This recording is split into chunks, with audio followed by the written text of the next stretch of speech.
Hello everyone, welcome to my YouTube channel. आज का video में हम लोग क्लास 10 का ग्रामर पढ़ेंगे। क्या है ये?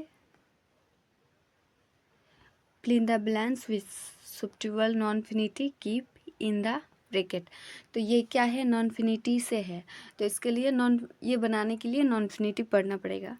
तो ये बनाने से पहले हम लोग नॉन फिनिटी क्या है, नॉन फिनिटी में क्या क्या आता है, क्या नहीं, हम लोग एक बार देख लेते हैं, पढ़ लेते हैं। तो क्या है नॉन फिनिटी? नॉन फिनिटी है।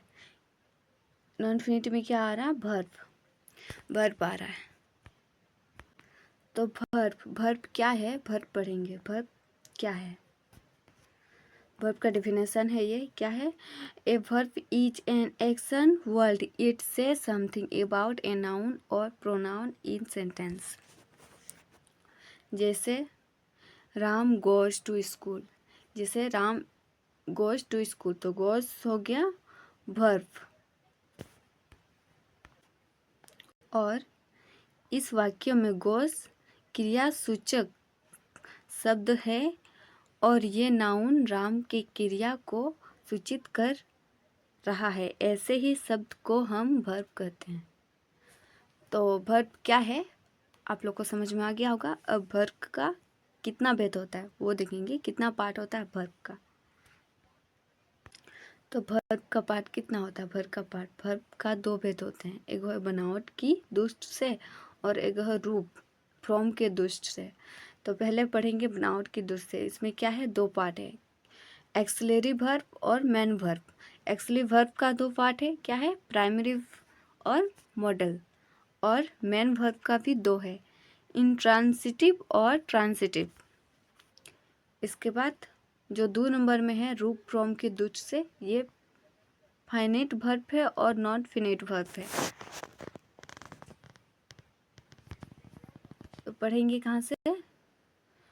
बनावट की दुष्ट से वर्ब के दो भेद है। कितना भेद है? दो भेद है। एक एक्सिलरी वर्ब और एक बता चुके हैं क्या? Primary verb. तो एक्सिलरी वर्ब क्या है वो देखेंगे। वैसे जो टेंस मोड वॉयस के निर्माण में मुख्य क्रिया की मदद करती है, एक्सिलरी वर्ब कहलाती है। जैसे she can solve this problem. परंतु कुछ एक्सिलरी वर्ब जैसे am, is, are, has, have, ETC का प्रयोग स्वतंत्र रूप में मेन वर्ब के रूप में होता है। जैसे he is boy. Axillary verb.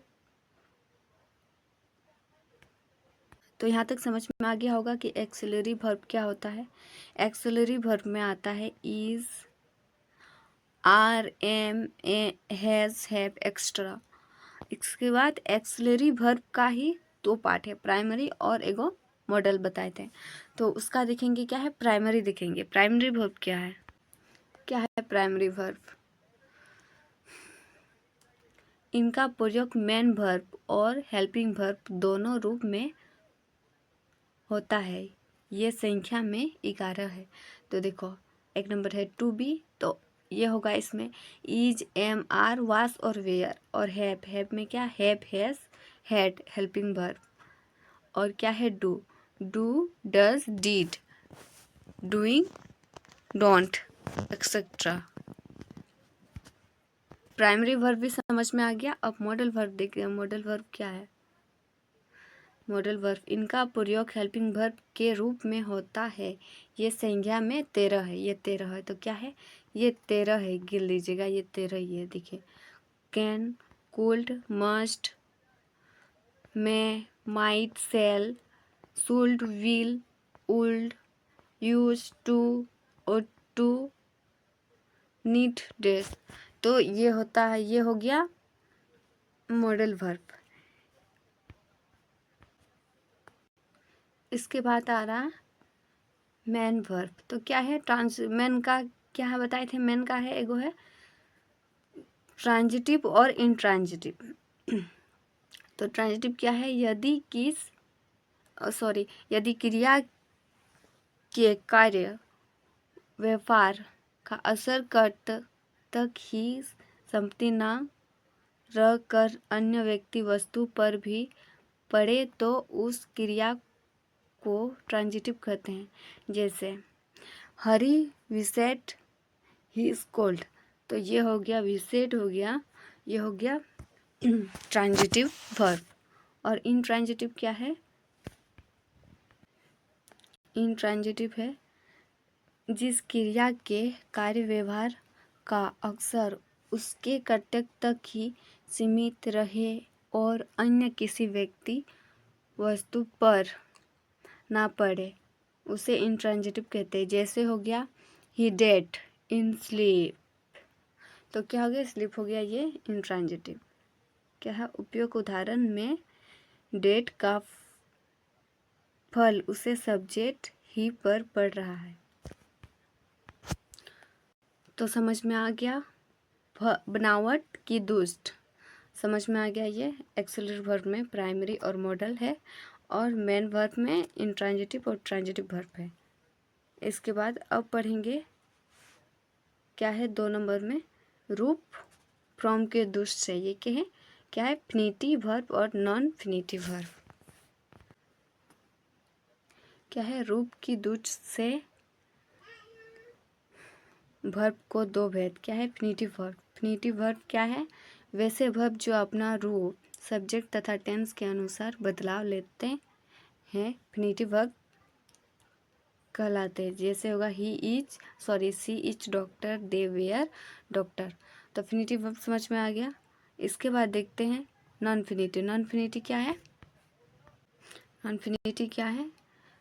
Non फिनिटिव verb वो वर्ब है जो वाक्य सब्जेक्ट तथा टेंस अनुसार अपना रूप बदला सदा एक ही रूप में रहते हैं। इनके 3 भेद है। कितना भेद है? 3 भेद है। इन्फिनिटिव, इसके बाद है क्या है? ग्रेट, इसके बाद है पार्टिसिपल। तो यहाँ देखते हैं प्रेजेंट पार्टिसिपल में क्या है? वर्ब आईएनजी लगेगा, जैसे राम इज प्लेइंग। और पास्ट पार्टिसिपल में हो गया रिटेन गॉन, जैसे he had written a letter. इसके बाद ये हो गया परफेक्ट टेंस। टेंस तो आप लोग पढ़े ही होंगे। तो the sun having rains the fog dispersed. तो अब क्या पढ़ेंगे? अब पढ़ेंगे इन्फिनिटिव टू द वर्ब। ठीक है, तो ये पढ़ेंगे क्या है इन्फिनिटी। तो इन्फिनिटी ऐसी क्रिया है जो क्रिया के अतिरिक्त ज्ञान नाउन विशेषण एडजेक्टिव के क्रिया विशेषण वर्ब का काम करते हैं। ये हो गया इन्फिनिटी के संज्ञा नाउन का काम करती है। जैसे to smoke infinitive street is bad. इस इन्फिनिटी जो विशेषण एडजेक्टिव का नाम काम करती है। जैसे he has no food to eat, ये हो गया इन्फिनिटिव एस एडजेक्टिव। इसके बाद इन्फिनिटी जो क्रिया वर्ब का काम करता है वो क्या? जैसे the mango was sweet to eat, infinity and adverb. इसके बाद आ रहा है नॉन इन्फिनिटिव।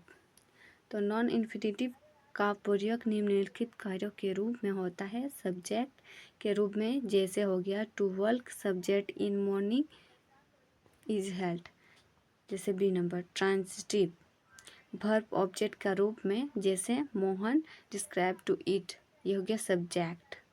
फिर ये किसी वर्ब के कॉम्प्लेंट के रूप में, जैसे हो गया माई हैबिट इज वर्क, ये कंप्लेंट हो गया। और इसमें भी ये हो गया, क्या हो गया? ये इन्फिनिटी एज प्रीपोजिशन। इसके बाद ई नंबर में क्या हो गया? किसी ट्रांजिटिव वर्ब में ऑब्जेक्टिव कंप्लेंटमेंट के रूप में, जैसे I was saw him start. इसके बाद देखते हैं पार्टिसिपल। पार्टिसिपल बताए थे। तो पार्टिसिपल क्या है? Participle A verb that is formed from a verb and can be used both as a verb and adjective is called participle. तो जैसे हो गया हेरिंग, पार्टिसिपल है. The new the man look sad. तो kind of participle कितना kind होता है? Present participle हो गया.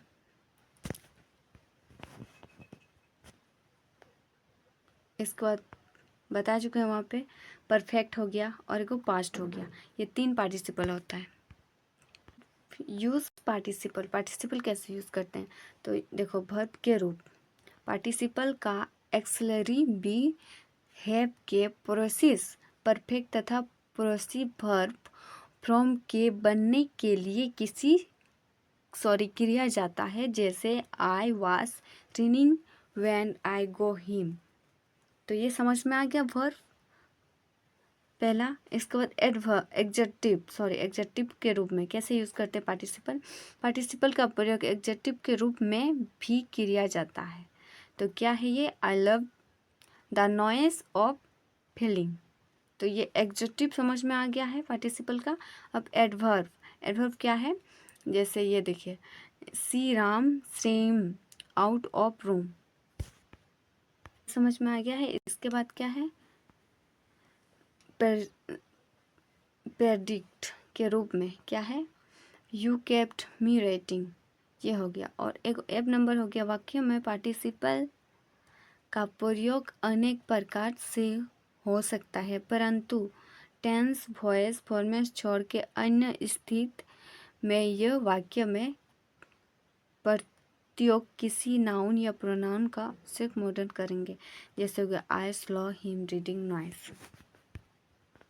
इसके बाद थे जी नंबर. जी नंबर क्या है? देखो, ऑब्जेक्टिव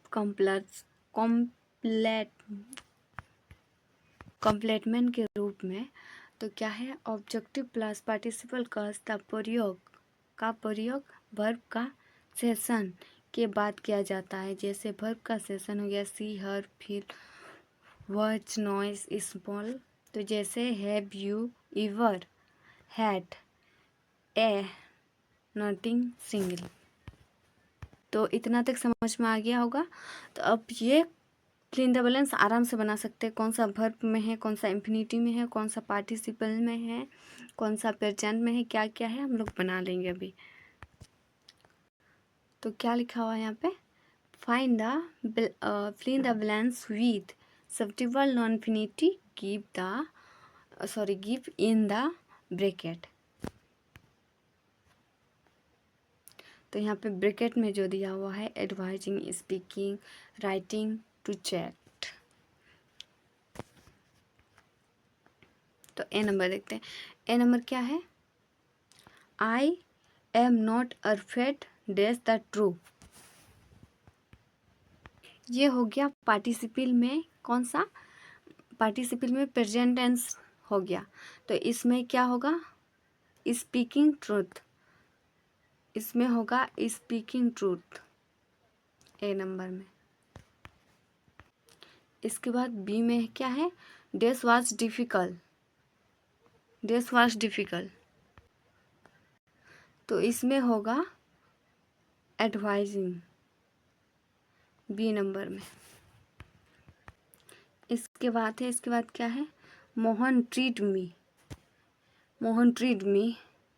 तो क्या होगा टू चैट. क्या होगा? टू चैट होगा इसमें. इसके बाद क्या है? सी इज स्ट्रेट डी नंबर. तो डी नंबर क्या होगा? She is straight. तो ये होगा सी इज ऑफ वेटिंग. तो क्या होगा इसमें? वेटिंग होगा. तो आई होप आप लोग को समझ में आ गया है नॉन इंफिनिटी क्या है. इससे आगे अगले वीडियो में बताएंगे. फिर मिलते हैं नेक्स्ट वीडियो में. तब तक के लिए चैनल को सब्सक्राइब करके रखिएगा.